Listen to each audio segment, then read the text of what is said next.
Support for your public radio station comes from our members and from Excellus Blue Cross Blue Shield, working with members to find health coverage for every stage of life, helping to make care and coverage more accessible in more ways for more people across the Rochester community. Details online at excellusbcbs.com.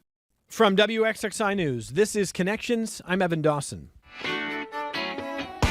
Our connection this hour was made in 2003 when NASA launched what was supposed to be a small-scale project they were calling HUNCH. HUNCH standing for High School Students United with NASA to create hardware. The first HUNCH was based in the Marshall Space Flight Center in Alabama, and a second in the Johnson Space Center in Houston. But something about working with NASA appeals to high school students across the country, and so the program grew. Students are invited to design and manufacture hardware and soft goods and even prototypes for the International Space Station or future exploration. HUNCH has grown to more than 500 high school programs in 34 states. Students have helped create more than 4,000 items that have been sent to the International Space Station. NASA is getting a lot out of these partnerships, and this hour we're joined by couple local high school students who recently returned from Houston, where they met with NASA astronauts and doing some work there. We've got Sloane Keller and Luke Schulte, who are students at Fairport High School, participated in the NASA HUNCH program. We're going to talk with them and their mentors about their work on a lunar sample container, their trip to Texas, meeting some astronauts, and more. And let me welcome our guests. First in studio, we do have Luke and Sloane. Sloane Keller is a sophomore at Fairport High School and a participant in NASA HUNCH.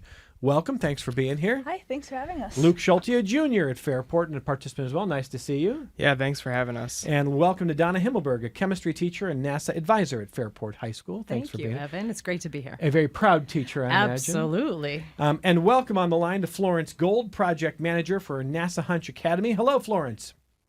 Hello, thank you so much for having me and for talking about NASA HUNCH. It's great to have you. Great to have Jean Gordon, a former NASA HUNCH mentor and a retired Fairport Central School District teacher. Hello, Jean.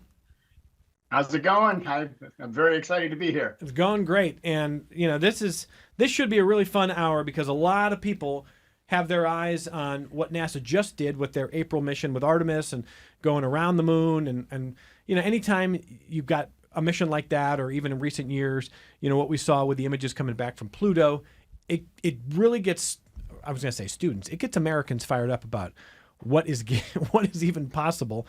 And Donna Himmelberg, you're a chemistry teacher, you're a NASA advisor. How in the world do you even have this, how did this partnership come about in the first place here? That's a great place to start, Evan. And I wouldn't be here without my colleagues Jean and Flo, so I'm so happy they can join us today. So 2010, we're looking at 16 years ago. Mm-hmm. Jean put out a request, put a bug in our ear, me and two other of our colleagues at Fairport High School, and said, you know, there's this grant where we could take some students' work to Houston, and they're going to let us fly on a zero-gravity plane and test out an experiment. And he goes, let's apply. And we were like, no, it's never going to happen. Like, that's crazy. And we applied and we got it. So we're running through the halls of Fairport High School, just like the kids, so excited. And that started a beautiful partnership. So over the years, we started with a club where we would work on projects. And in the beginning, NASA was funding flights on a zero-G plane. So we got to fly. Jean and I did. We took some students to fly in the early days. So that was in the early teens, right? 2010 to about 2015. And we realized from the amount of work that students were putting in that we started out as a club. We had 30 kids, 40 kids after school who were interested in working with us. And this is fantastic. But we couldn't get the work done. So we did some writing and some research, and we appealed to the Board of Education, who were all in and enthusiastic in supporting us, created a class, which is what we have today. We unfortunately don't have the opportunity to fly on a zero-G flight, but we can do other things. And so each year we have the opportunity to work on projects that engineers and astronauts are interested in having these young minds find answers to. They brought something with them, and in a moment we're going to ask the students to tell us about this. What is that thing called, Sloane? We call it our container, our lunar sample container. And what's the purpose of it, Luke? So the purpose is to bring back samples from the moon in a manner where the samples are accurate when they go to test them. Let me tell you about something about when I was a junior, Luke. All right. I was in a physics class, and all I had to do was be in an egg drop competition. I wasn't creating a container that could bring lunar samples back. I wasn't doing that. NASA would be like, yeah, like we can actually do that. I had to just make something where an egg wouldn't break if you dropped it off a table. And dude, this was like inventing Sliced bread. something that it was not going to happen. And I was given by Mr. Packus a courtesy B-. Nice. Like a good effort. This is not for you. So, I mean, like, I can't wait to talk about this. But I mean, honestly, Ms. Himmelberg, this is the real deal. I mean, like, they're actually making Yes. usable material. Yes. Here. In the early years, a couple of the projects we worked on, people don't realize that aboard the ISS, it's actually a pretty stinky, smelly place. International Space Station, when you hear ISS. Yes, Yep. sorry. Yep. That's NASA speak, right? Yes, exactly. There's a lot of bacterial and fungal growth. So one of the early projects we worked on was a way to kill bacteria and fungus to make astronauts' job easier in cleaning. Like, they got a clean house just like we do. And so how could we help with that? We had students working on that. It was a UV wand to help kill bacteria. We, on a less technologically sophisticated way, but still super thought-provoking and difficult, slippers. Slippers. In microgravity, you're not walking, but you're using your feet as well as your hands to get around on the ISS. So the tops, not the bottoms of astronauts' feet, would get dinged up, bruised, because there's not the padding on the top. And so one year the project was, how can we design footwear that can easily go on and off, but that will still allow astronauts to use their feet to manipulate around the ISS and not get bruised? So we worked on a project that had components that were eventually made into slippers that NASA uses. I love this. Can I ask Florence Gold, project manager for NASA HUNCH Academy, can you describe a little bit about what NASA HUNCH gets out of these programs in these schools across the country? For sure. And those are really out of the box creative ideas. So, we have a bunch of NASA engineers and private businesses working on, let's say, the lunar sample container box. But our students think differently. They haven't been trained as engineers yet, but they have different experiences, different viewpoints, different ideals. And those are what are of real value to NASA. And we actually use a lot of, as demonstrated and talked about, we use a lot of their projects. I remember the slippers going up to the ISS, and it really did help the astronauts so that when they put their feet under the handrails to hold them in place, the top of their feet did not get sore. So this is a really creative way. But the other thing that we get, besides wonderful products from the students, are inspiring the students, and even one step more, developing workforce. We don't give them any breaks. They have to do exactly as the NASA engineers would have to do. They have requirements. They have preliminary, critical, and final reviews, just like our NASA engineers do. And they have to meet the deadlines. And so we are doing a really good job of workforce development since we give them the same task. Well, and Jean, you got a chance to, I think, work with the students over the years. Donna, you were saying. Yeah. So you want to introduce Jean for a little bit of background here? Sure. Jean taught physics at Fairport High School before I was there, and we developed this partnership, and honestly, working together on NASA really cemented not only us as colleagues, but as dear friends. And so he retired a number of years ago, and he passed the class on to me and another colleague, Vince Stornello, who's not here today. But between the two of us, we help guide these students. So Gene and I go way back, but he was a physics teacher, and he's also a NASA fellow, which I'm sure that he'll talk to you more about. And Gene, for anybody who's cynical about students these days or kids these days, you've really probably seen the best of kids these days for a long time, haven't you? it's that has been what my career has been about. Watching kids be allowed to be an adult and think and grow and be allowed to be free and do what they want with their love and their passion. Kind of like what I did in my life. My life has been my passion has been teaching science, and not always in the way people want to be taught. I tend to give people a lot of rope. Well, tell me more about that. Tell me more about that. I'm an inquiry-based teacher. I'm project-based, and I would say, here's a bunch of stuff, and throw it on the table and say, figure this out. And students, a lot of times in the beginning of the year, would stare at me and like, what are you talking about? Like, you have until Friday to figure this out and build something to do X. And only when they came to me with specific questions would I start giving them the information. Otherwise, they had to learn from failure. And to me, and Donna still has this in the classroom, a way I view life and education is an old quote from NASA that, it was like, failure is not an option. But in my classroom, there was a poster across the entire front of it that said, failure is it's not only an option, it's a requirement. Love it. Because we don't learn from success, we learn from failure. I love it, man. And so that's been my way of teaching my entire life. That's so good. So, all right, Luke and Sloane. So, Luke, how did you get involved with this, first of all? So going back to last year, my sophomore year, I had a teacher named Mr. Wallace in bio. And one day, I don't remember what the question was, but I asked him a question, and he kind of paused and looked at me, and he said, Luke, I think you'd be really great at this NASA class that we offer here at this high school. You should totally take it next year. And I said, oh, really? And he was like, yeah, totally take it. And then from there, that's how I got involved there. So I owe a lot of my credit to him for doing that and telling me to take it. Sloane, how'd you get involved? So it was around, I think, December of last year, and I was looking through the course requirements and the course descriptions for the next year because that's when we start planning our schedules.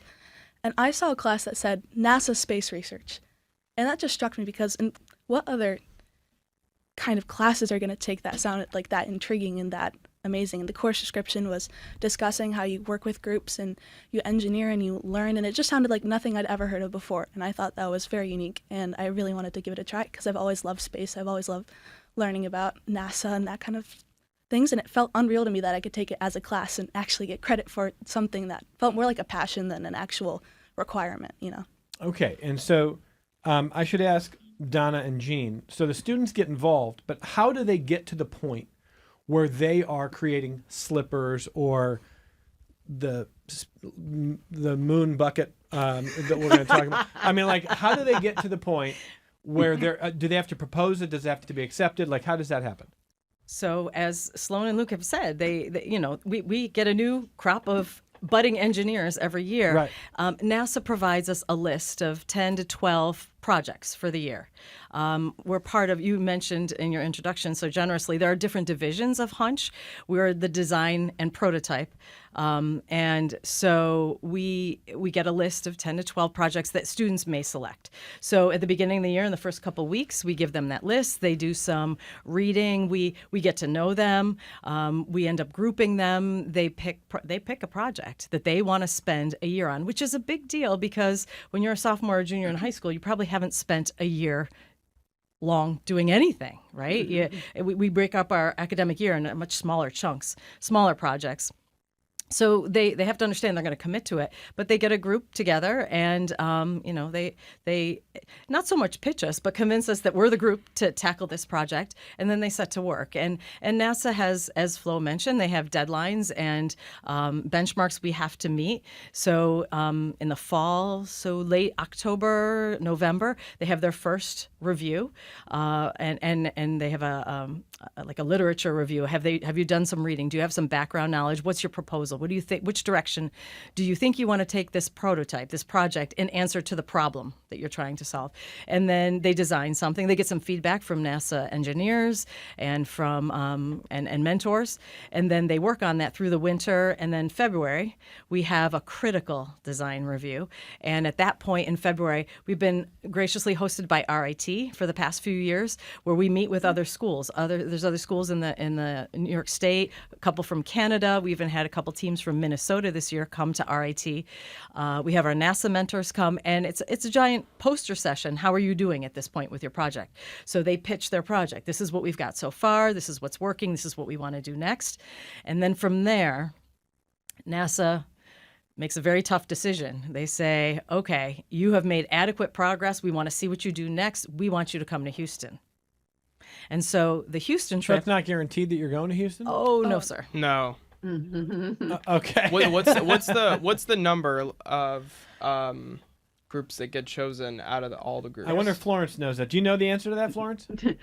So if we have about 8 to 10 projects and 5 teams on each of those projects get selected, only 5 out of the nation. And you're in, the latest on the NASA website for Hunch is 34 states, but how 5 out of how many roughly are kind of competing? There probably is 300. Oh my goodness gracious!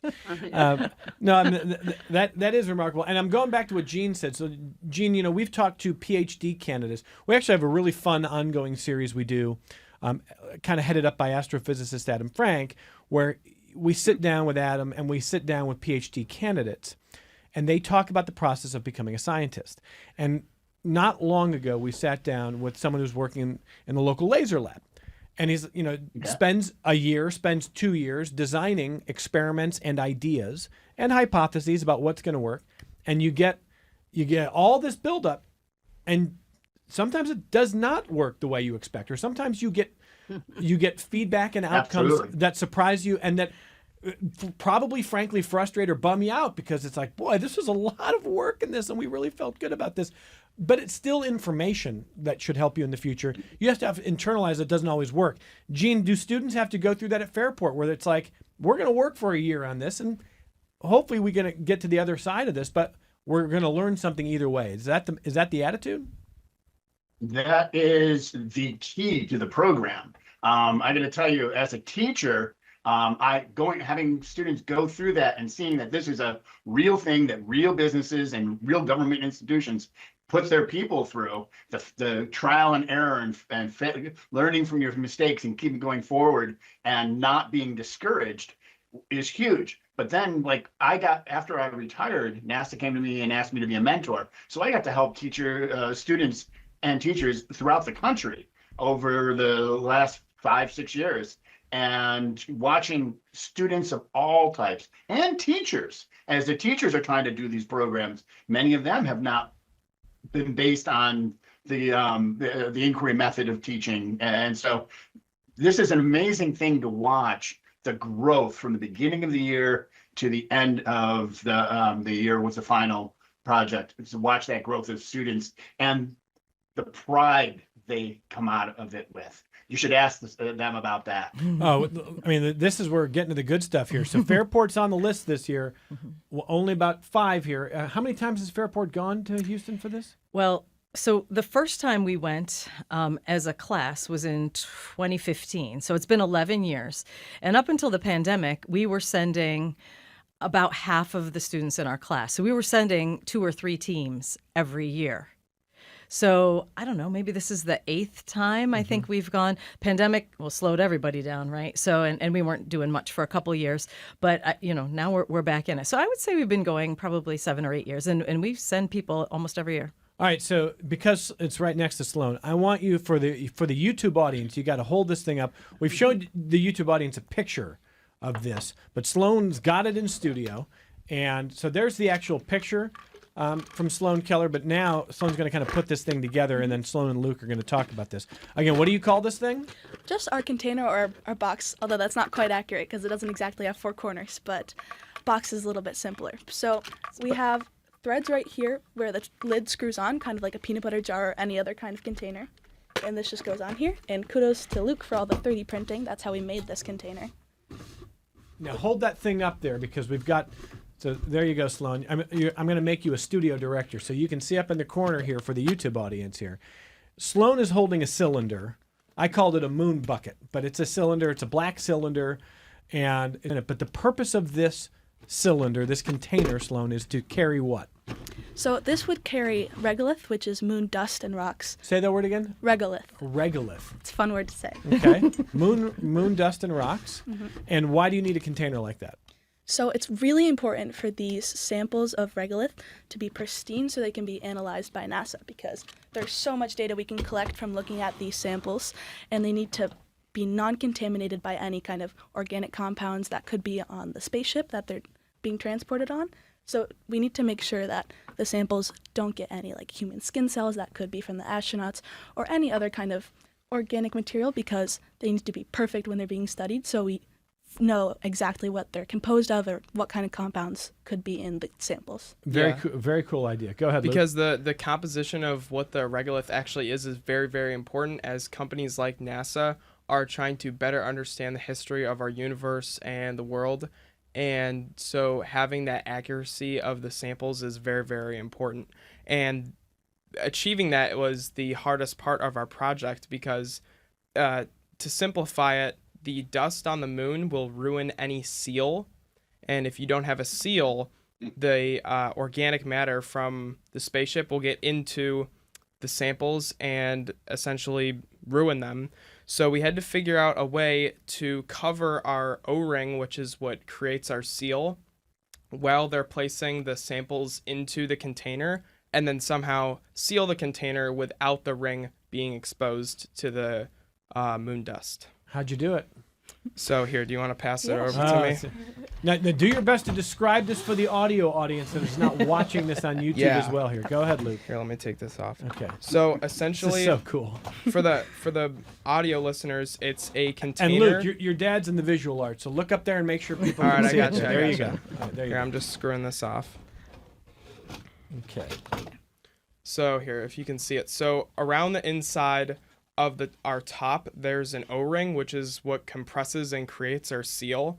And then right here on the top of the container is where the O-ring will sit, and that's where it gets compressed. But the problem is, when you have an open container, for our audio listeners, if you have an open container and you think about sticking your hand in an open container, your hand is very, very close to the outside of it. And so when they're placing these rocks inside of this container, their gloves that are covered in the dust are rubbing up against it, the rocks are rubbing up against it, and it's putting all of that nasty dust around where the O-ring is going to interface with it, and it's going to render the seal useless. So what we created was essentially a cover that goes over the top of it. So while the astronauts are placing the samples into our container, their gloves aren't rubbing up against the edge where the O-ring is interfacing with it, and they can also scoop with it, and the rocks and the dust isn't clinging to it. And then when they're ready to put the top back on, they just remove this lid. Here, you got it in here? Yeah. The really interesting thing about our project is that a previous version was made with the Apollo missions in 1969. They needed a lunar sample container, although it's quite different from ours, to transport the samples, because it's the first time we had ever been on the moon, so the samples were even more vital than they are now. So we know that the dust was a problem when they were working with the first container, because multiple of the seals failed for the first containers because the dust was so electrostatic, which means it clings to the seal due to an electric charge. So we know from data collected from previous missions that the dust was going to be a big problem for our seal. As well as the engineering report. Yeah, I was going to ask this. So this was not, obviously this wasn't the first attempt to create something that would allow for a non-contaminated sample to be collected. But it's interesting, to Sloane's point, that this was trial and error for NASA for years in moon missions. And, you know, if you get contaminated samples, you figure out what's going wrong here. How did this thing stand up? I mean, ultimately, does this work? So we did a underwater test, which is one of the requirements for 2 minutes, and it was airtight underwater for 2 minutes. No water got in. So that was the requirement that filled NASA's requirement. Obviously, the design that NASA would create, if they were to take pieces of this design into a real design, they would use different materials. The precision of the manufacturing would be a lot closer to what it really would be, and so they'd create a better sample. Do we have the picture of that actually when we went to Houston, the original lunar sample box, if we could pull that up maybe, or no? Oh, we don't have it, but Oh, okay, okay. I gotcha. So when we went to Houston, we were actually able to see the original container, and we were able to look at all the damage on it. And like the actually, OGs back. yeah, Really? yeah, like that went to space. We were able to see all the damage on it, and we were all pointing out things on it because we all read the engineering report, and we kind of knew everything about it. So to see it in person was really cool. Wow. Go ahead, Sloane. When we first started our project, we were kind of elated to find an engineering report. We were like, sweet, our work here is done. NASA already made the project. What else is there for us to do? But it was really interesting reading the report for the first times, and I got to the end, and it was like a summary of how they performed. And when I was reading it, I was like, wait, that can't be right. They failed a few times? So that was kind of a moment where we realized what direction we could take with our project and what we could improve upon. And just seeing that container that we studied so much on our own in Houston on display was really interesting. And even seeing the damage to the seal in real life was just kind of mind-blowing.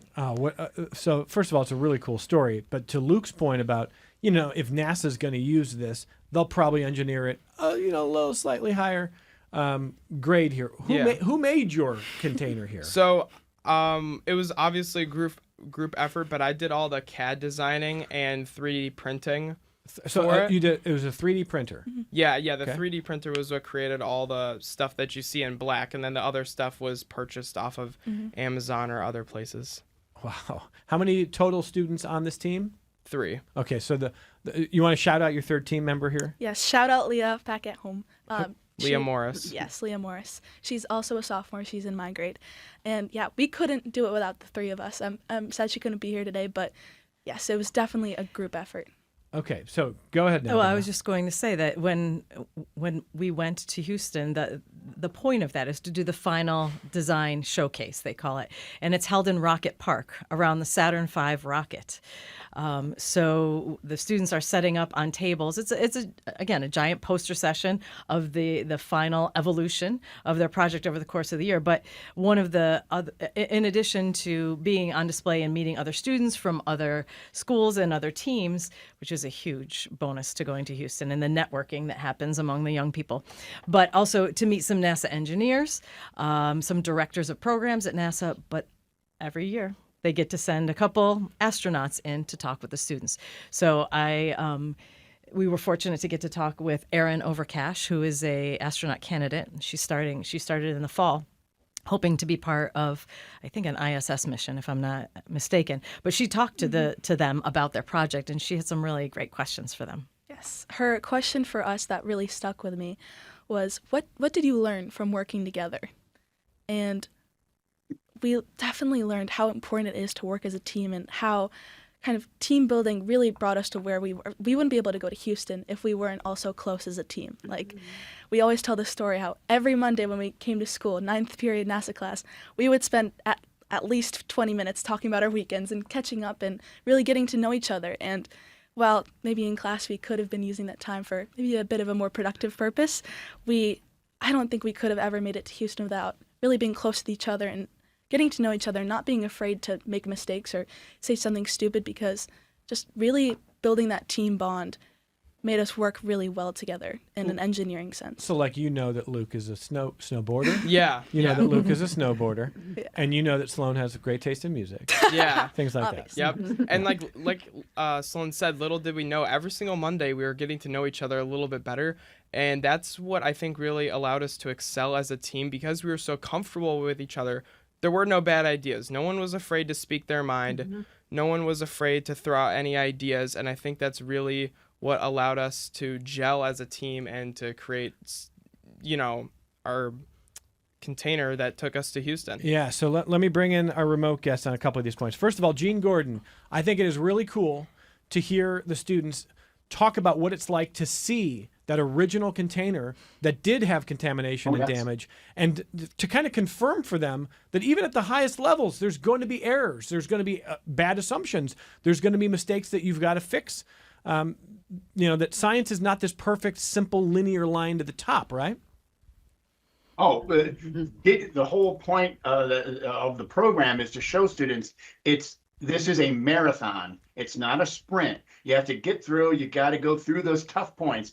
When you start losing energy, or when something goes wrong, you start getting an ache. You got to get working, and that's what Hunch does. This whole year-long project allows students to go through those minor inconveniences. They seem major at the point you're going through them, but later on, you're just looking back at them going, "Can't believe that stopped us." And you just keep moving on and on. I'd also like to make one point about what Sloane was talking about there, about the idea of the team dynamics. Yep. And that is that the idea that team building was such an important part of the stuff we did at Fairport. Donna and I came up with a lot of things in the beginning, including like game Fridays. Fridays were in the beginning of the year, or we did not do work. We played collaborative games in order to get the groups going together. When we designed the course, a major part of the grading, I'll put grading in air quotes, Donna's probably laughing at that, was the idea of team building. And the kids had to learn about that, because we've all experienced the science lab group where one person does the work and the rest of them kind of slide by. That cannot work in Hunch. You agree with that, Donna? 100%. This it was a constant in the early days when we first started this as a class. We had to figure out, are we seriously expected to give them a grade? Because it's so different than other classes, right? Yeah. You're not going to give you, oh, that was an 85, or was it an 84?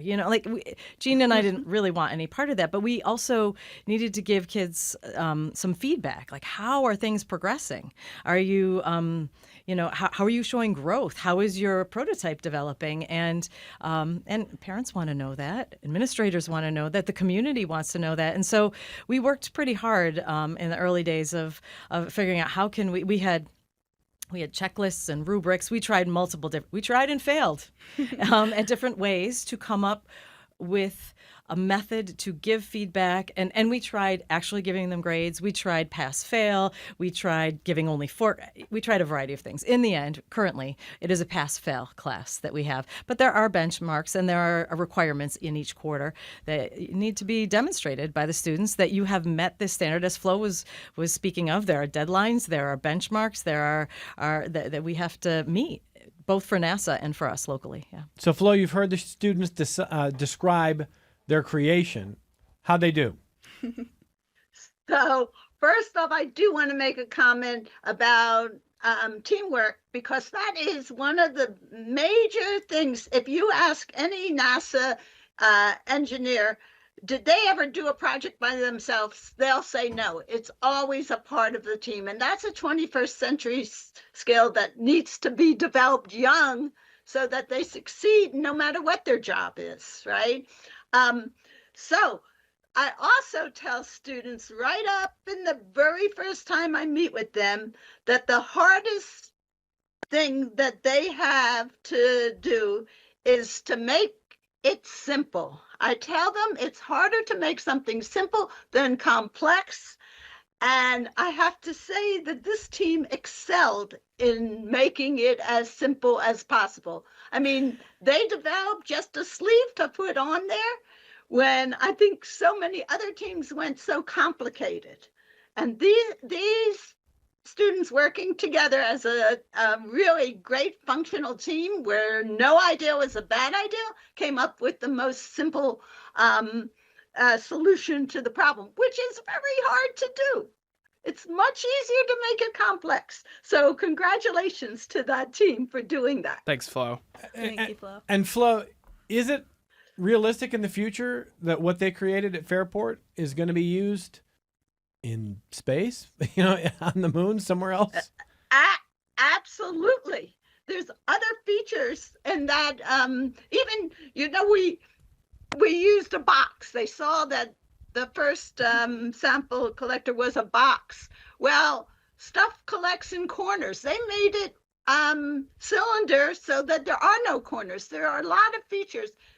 Our projects actually usually are a combination of several different designs brought together so that we will probably use some of their feature, but then there'll be many more contributions before something like that would go up to space. And that's happened over and over again, that a school designs something and then another school helps out with it, and another school. We use the best features from every project to make the final design for the lunar sample box. And hopefully that will go up to help the astronauts collect samples on the moon. It's a great story. If you're just joining us, we're talking about NASA's HUNCH program. For the better part of, more than 2 decades now, NASA has worked with high schools and programs across the country, 34 states, more than 500 different programs, and students work for a year designing possible prototypes that could be used to solve real problems for NASA, for its astronauts, such as stowage lockers, galley tables, slippers, all kinds of things that are realistic issues. And over the years, NASA reports that more than 4,000 different items have been taken up to the International Space Station, who've been essentially come through this kind of design program. Fairport High School has been working on NASA HUNCH for years, and this team this year that you're meeting went all the way to Houston and offered a design that could very well be part of real solutions for astronauts in the future. So we're talking to Florence Gold, a project manager for the NASA HUNCH Academy. Gene Gordon is a retired Fairport Central School District teacher and a former NASA HUNCH mentor who's with us. Donna Himmelberg, a teacher and NASA advisor at Fairport, and students Luke Schulte, Sloane Keller are with us. Let's take this only break and we'll come right back with them on Connections. Support for your public radio station comes from our members and from Bob Johnson Auto Group, believing an informed public makes for a stronger community. Proud supporter of Connections with Evan Dawson, focused on the news, issues, and trends that shape the lives of listeners in the Rochester and Finger Lakes regions. BobJohnsonAutoGroup.com. This is Connections. I'm Evan Dawson. I got an email from Dr. Alexis Vogt who says, Evan, I was thrilled to learn about this incredible Fairport NASA program from Luke last week when he toured my MCC optics lab. Kudos to Luke, to Sloane, and the entire Fairport team. NASA regularly reaches out to me directly to hire students from our Optical Systems Technology program at MCC. As the only program of its kind in the nation, we welcome more Fairport NASA scholars into our program. Thanks for a great show. It's Dr. Alexis Vogt. Pretty cool stuff there, Luke. So what happened there? So Alexis gave me a tour of the optics program at MCC, like you mentioned, and she did a really, really great job. It was absolutely fantastic to see all the cool things and machines that they have there. And what was really awesome was that a lot of the students had, a couple of the students were still there, but a lot of the professors were there grading papers or something, as it's the end of the year. And I got to have a lot of one-on-one conversations with professors there that kind of gave me an overview of optics and gave me some more insight into the industry. And it was just really, really cool to learn all about it. And there was one student, there were actually multiple students that I got to meet, but one student gave me his own personal story and how he got introduced to the optics program. And it was just really, really cool to hear, because a lot of the things that he was saying was resonating with my life a lot. So what do you want to do? I mean, you got your future figured out yet? You don't have to have it all figured out, man. I don't have it all figured out, but optics is definitely an interest of mine. So I actually messaged Alexis Vogt and I said, you know, I'd love to shadow someone in the industry for a day. I'd like to check it out, you know, really see what it's all about. And I actually just got an email from her on the way over here saying that I might possibly be able to have a shadow experience with someone working at Optimax. Great stuff. Well, I mean, opening doors here. What do you think, Don? I love it. I love the connections being made. Listen, you're on the right place for that. That just came out. It worked out well, right? But we are. That's what we're doing. We're making connections from the past, from Apollo, to the present and to the future for these students. And that was always from the beginning Gene and I's hope of establishing this program and encouraging the exploration and opening doors, right? What are your options? What lies ahead? We old folks, we don't know what lies ahead. It's for them to figure out. An engineer, right? We don't even know. So I love that you're exploring locally, but we're thinking globally. Well, Sloane, do you have it figured out yet? I mean, you're only a sophomore. You don't have to have it all figured out. I have some ideas. I recently toured Colorado Boulder. It was a gorgeous school, and I've really been loving science, and this course has taught me how much I really love engineering. And so hopefully I'd like to do something in the science field, but still have to see because I'm only 15. I'm sure that'll change by the time I'm applying to colleges. So who knows? It's just really cool to see the options and the opportunities that a program like this offers its students. I want to ask everyone on the panel that because we've been talking about the experience that they had down in Houston. When were you guys there? When were you in Houston? It was April 26th through the 28th. Real quick trip. Okay, so a little bit after the Artemis mission that went around Correct. the backside of the moon, right? Yep. So I wonder if those kind of moments as a teacher, Donna, when you see a national story, when there's international attention on a mission like that, good timing that you end up going to Houston right thereafter. How much does that fire people's imaginations and your own students? Do you see it? Oh, 100%. I mean, the analogy can be made there, in an Olympic year. In the Yeah, Summer that's a Olympics, good everybody point. gets in the pool. Everybody starts running and jumping, right? Just as the Olympics fire up our imagination, our aspiration, I think, when we see a mission like Artemis, and we haven't seen that in many, many years, and to see, it kind of comes back to teamwork, how personable, how adept, how loving that team was, the Artemis crew, how many appearances they made and talking about their experience. That's very relatable. Even if you don't understand any of the history or the science, the engineering, but you understand the humanity of it, right? And that ability and that curiosity to explore. And I think, that gets all of us, and we're all seeing the same thing at the same time. How often does that happen anymore? We watch recordings and we listen to podcasts and we record lots of things, but we're not all on the same page at the same time. And I think when you can see it happen live and wonder at it and ask the questions, it's hugely inspiring. What about you, Luke? What was it like watching that mission? I think it was really, really inspiring. I think a lot of times now people aren't necessarily all the time seeing things that are just like, wow, that just gets you so fired up. It makes you wonder. It really makes you think. There's not a ton of times throughout my day where I'm like, wow, I really, really wonder about that. But watching that mission and watching the progression of that was like, wow, that's just, really makes you pause and just think about it for a little bit, which was really, really cool. It probably makes you think, Sloane, like literally anything is possible when you see that. It was so inspiring, and obviously we've been very motivated all year with this project, but seeing in class, and we live stream as much as we could of it. I mean, I think there was a good couple of days in class where we didn't do much engineering. We were glued to the smartboard because we were live streaming this mission.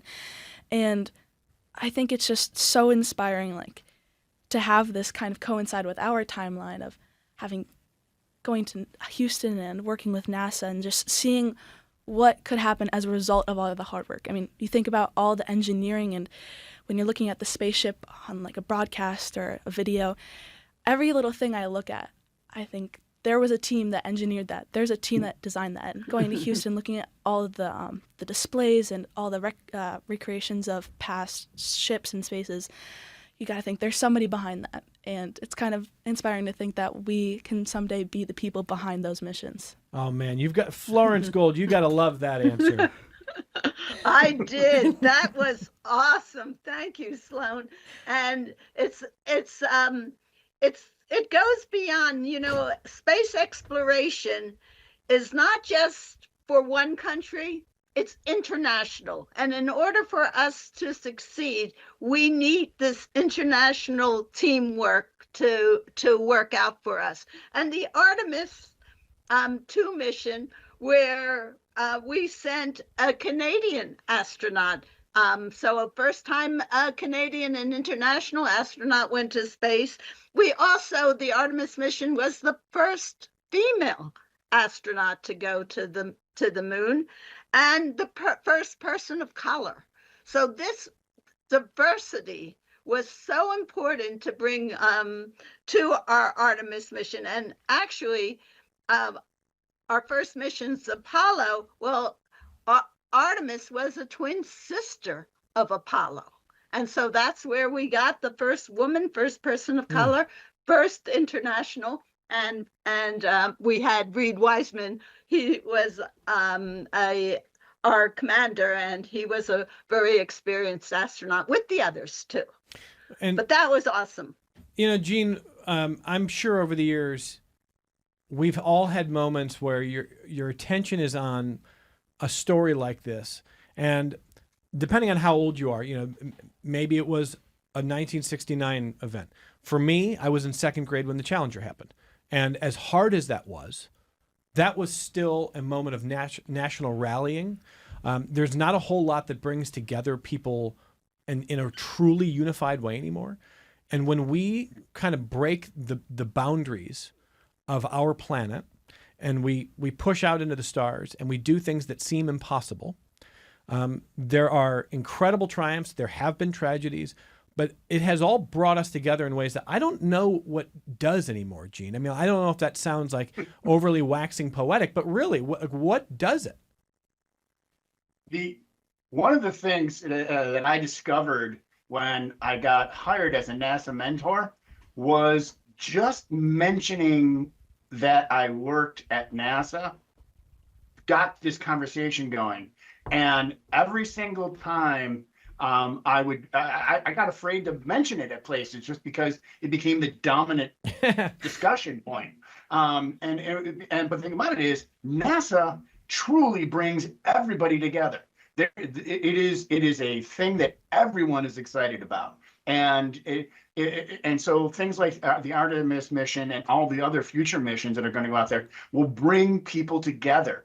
I literally was at one of our local breweries during one of the live streams coming from Artemis was on, and the people there didn't even know that Artemis was going on.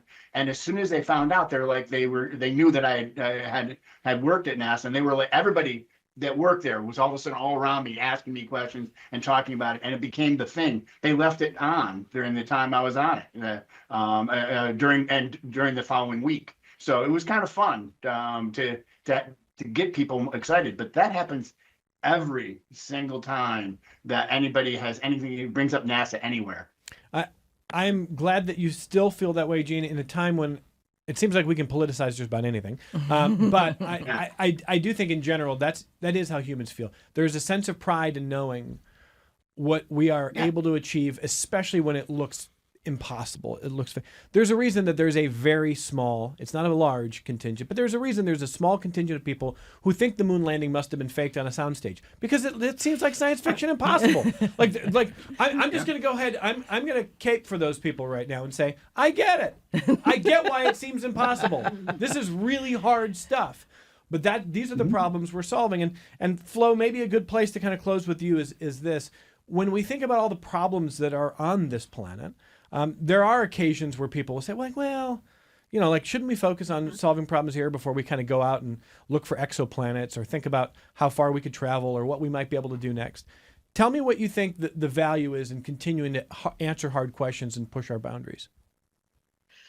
So that's a great question. And what I always tell students, and I believe everyone needs to understand this, that we do space exploration for the benefit of humankind on Earth.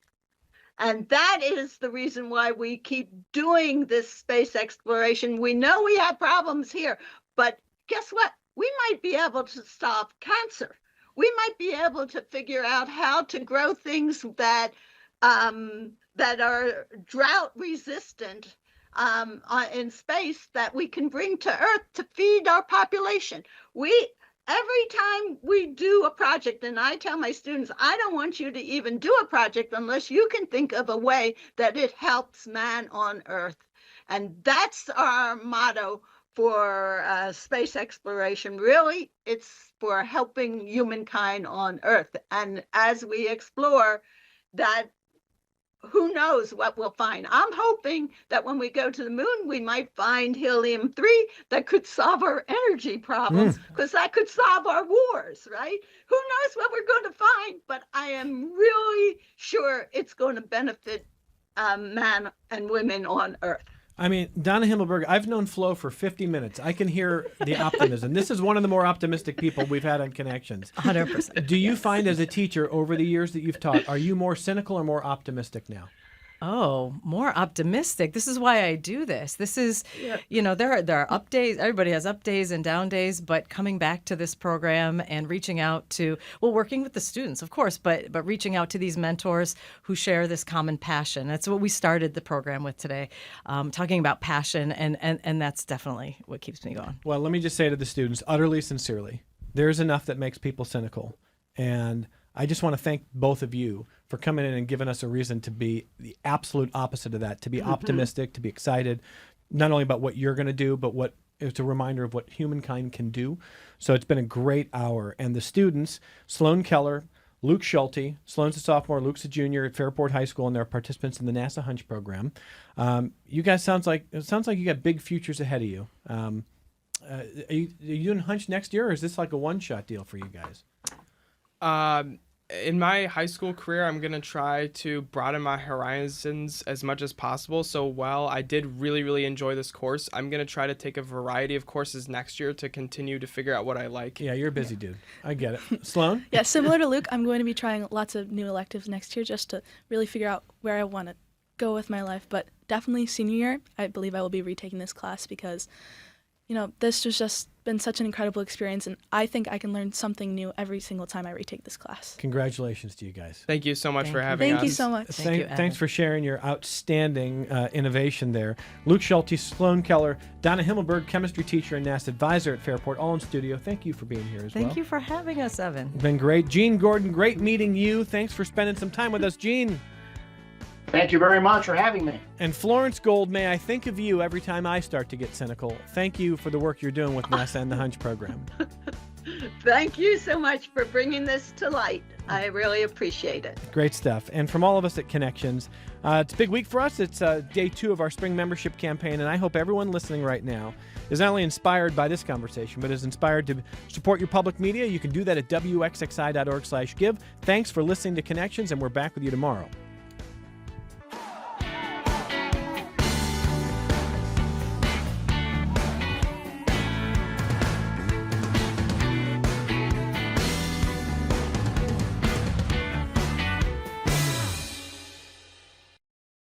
This program is a production of WXXI Public Radio. The views expressed do not necessarily represent those of this station, its staff, management, or underwriters. The broadcast is meant for the private use of our audience. Any rebroadcast or use in another medium without expressed written consent of WXXI is strictly prohibited. Connections with Evan Dawson is available as a podcast. Just click on the Connections link at WXXInews.org.